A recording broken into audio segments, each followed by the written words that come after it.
The next great event which will be discussed is the migration of the Holy Prophet Muhammad, peace and blessings be upon him, and his companions, may Allah be pleased with them, to the city of Medina from the city of Mecca. Chapter 9 at Tawbah, verse 40. If you do not aid him, i.e. the Prophet, peace and blessings be upon him, Allah has already aided him when those who disbelieved had driven him out of Mecca as one of two, when they were in the cave, and he, i.e. Muhammad, peace and blessings be upon him, said to his companion, do not grieve, indeed Allah is with us.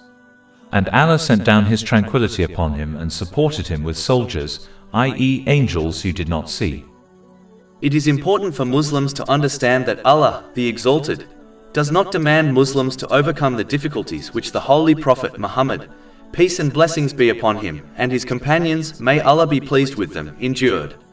For example, this verse mentions the migration from Mecca to Medina, whereby they left behind their families, homes, businesses, and migrated to a strange land, all for the sake of Allah, the Exalted. In comparison, the difficulties Muslims face now are not as difficult as those the righteous predecessors faced. Muslims should therefore be grateful that they are only required to make a few small sacrifices, such as sacrificing some sleep to offer the obligatory dawn prayer, and some wealth to donate the obligatory charity. Allah, the Exalted, is not commanding them to leave their homes and families for His sake. This gratitude must be shown practically by using the blessings one possesses in ways pleasing to Allah, the Exalted, as outlined in the Holy Quran and the traditions of the Holy Prophet Muhammad, peace and blessings be upon him. In addition, when a Muslim faces difficulties, they should remember the difficulties the righteous predecessors faced, and how they overcame them through steadfast obedience to Allah, the Exalted, which involves fulfilling His commands, refraining from His prohibitions, and facing destiny with patience according to the traditions of the Holy Prophet Muhammad, peace and blessings be upon him.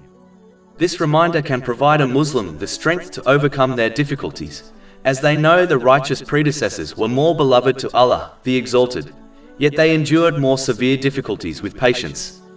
In fact, a narration found in Sunan Ibn Majah, number 4023, advises that the Holy Prophets, peace be upon them, endured the most difficult of tests, and they are undoubtedly the most beloved to Allah, the Exalted.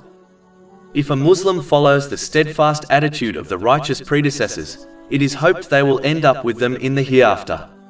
Chapter 4 An-Nisa, verse 69. And whoever obeys Allah and the Messenger, those will be with the ones upon whom Allah has bestowed favor of the prophets, the steadfast affirmers of truth, the martyrs and the righteous. And excellent are those as companions. Over 400 free ebooks, audiobooks, infographics, podcasts and blogs available on our website, www.shaykhpod.com.